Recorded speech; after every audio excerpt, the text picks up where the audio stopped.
capítulo 21 del curso bíblico Recorrido por las Sagradas Escrituras. Les recuerdo que estamos recorriendo los 12 libros históricos que van desde Josué hasta Esther.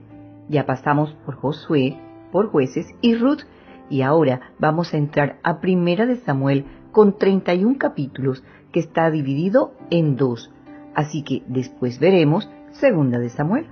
Cuentan los sucesos acontecidos en el tiempo del último de los jueces, quien fuera precisamente Samuel, para dar cambio a la política de gobierno y dar inicio a la época de los reyes. Este cambio ocurrió a través de la voluntad permisiva de Dios, puesto que ese no era su deseo ni tampoco era el tiempo para que Israel fuera gobernada por la dinastía del gobierno monárquico. Supuestamente los jueces que legislaron hasta entonces debieron brindarle un gobierno equitativo y saludable, mas no fue así. Por tanto, las tribus pedían tener reyes, así como las naciones paganas vecinas los tenían.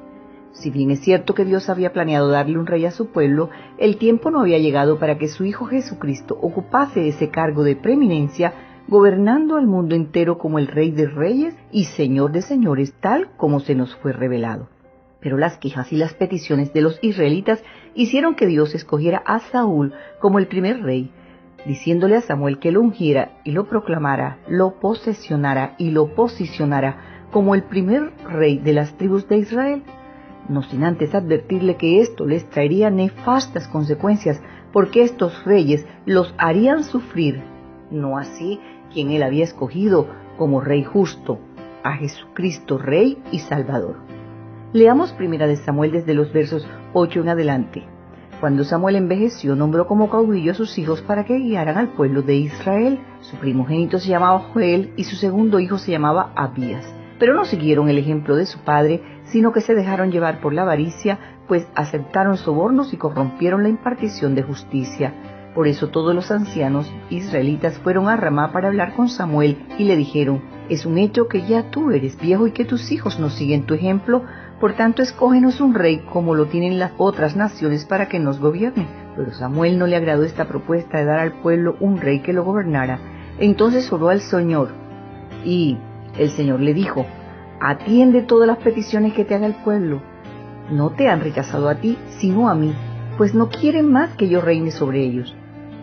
Están haciendo contigo lo que han hecho conmigo desde que los saqué de Egipto. Me están dejando para ir a servir otros dioses. Tú atiendes sus peticiones, pero aclárales todos los inconvenientes y muéstrales cómo los tratará quien llegue a ser su rey. En el verso 10, Samuel comunicó al pueblo que pedía un rey y todo lo que el Señor le había dicho.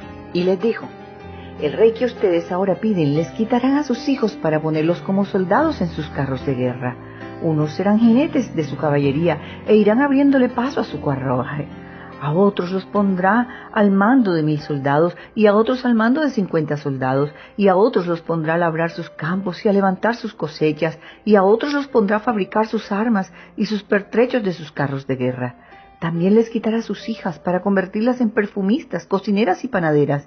Además les quitará sus mejores tierras y sus viñedos y olivares, y todo eso se los entregará a sus sirvientes. Les quitará también la 10ª parte de sus granos y de sus viñedos para pagarle a sus oficiales y a sus sirvientes. Le quitará a sus siervos y siervas y a sus mejores jóvenes y sus asnos y bueyes para que trabajen para él. También les exigirá la 10ª parte de sus rebaños y ustedes pasarán a ser sus sirvientes. El día que ustedes elijan su rey, lo van a lamentar, pero el Señor no les responderá. Ya en el verso 19 el pueblo no le hizo caso a Samuel, sino que dijo: no será así, y como de lugar tendremos un rey. Así seremos como todas las naciones, y nuestro rey nos gobernará, y saldrá al frente de nosotros, y presentará batalla por nosotros. Así fue como el pueblo de Israel dejó de ser gobernada por jueces para dar inicio al gobierno de los reyes. Ahora que ya saben el motivo del cambio del gobierno, empecemos por el principio de este maravilloso libro que consta de 2 libros, Primera y Segunda de Samuel.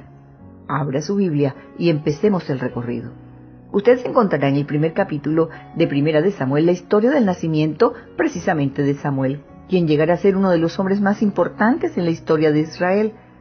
Les contaré que Elcana, tengo que decirles que existe una confusión en cuanto a su tribu, puesto que según este libro dice que era efrateo, o sea de la tribu de Efraín, pero en Primera de Crónicas, capítulo 6, versos 19 al 28, dice que pertenecía a la tribu de Leví. Aunque esto le parezca intrascendente, tiene una suma importancia. Después les contaré el porqué. Les sigo contando que Elcana se fue a vivir a las montañas de Efraín con sus 2 mujeres. Siendo hombre piadoso y creyente, descendía todos los años a adorar a Dios a Silo, lugar en el que estaba el tabernáculo de reunión, donde se encontraba ejerciendo el sacerdocio Elí y sus 2 hijos. Recuerden que esta era una época de crisis espiritual, y en el tiempo cuando gobernaban los jueces y el pueblo de Dios se había desviado en pos de otros dioses, había un enfriamiento espiritual aún en medio de los levitas. Leamos 1 de Samuel en el capítulo 1 en los versos 2 en adelante. Elcana tenía 2 mujeres, una de ellas se llamaba Ana y la otra Penina. Esta tenía hijos, pero no así Ana.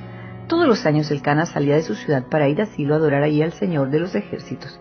Allí oficiaban como sacerdote Ofni y Fines, hijos de Elí. Al llegar el día en que Elcana ofrecía sacrificio, le daba su parte a Penina y a su mujer y a todos sus hijos e hijas, pero a Ana le daba la mejor parte, porque la amaba, aunque el Señor no le había concedido tener hijos. Pero Penina le molestaba y le hacía enojar hasta entristecerla, porque el Señor no le había concedido tener hijos.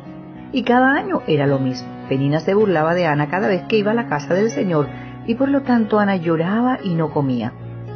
Pero en esta última ocasión las cosas cambiaron para Ana, porque su petición fue escuchada por Dios y le concedió su deseo. Entonces ella hizo un voto con el Señor y le dijo, leámoslos en el verso 11, Señor de los ejércitos, si te dignas mirar la aflicción de esta sierva tuya y te acuerdas de mí y me das un hijo varón, yo te lo dedicaré, Señor, para toda su vida. Yo te prometo que jamás la navaja rozará su cabeza. Esto quería decir que lo consagraría como nazareo, y recuerden que Sansón también fue un nazareo, esto es, apartado para Dios. Ella cumplió, y después de que el niño dejó de ser amamantado, fue llevado al santuario para que viviera con el sacerdote Elí. Espere el siguiente capítulo en el desarrollo de esta emocionante historia.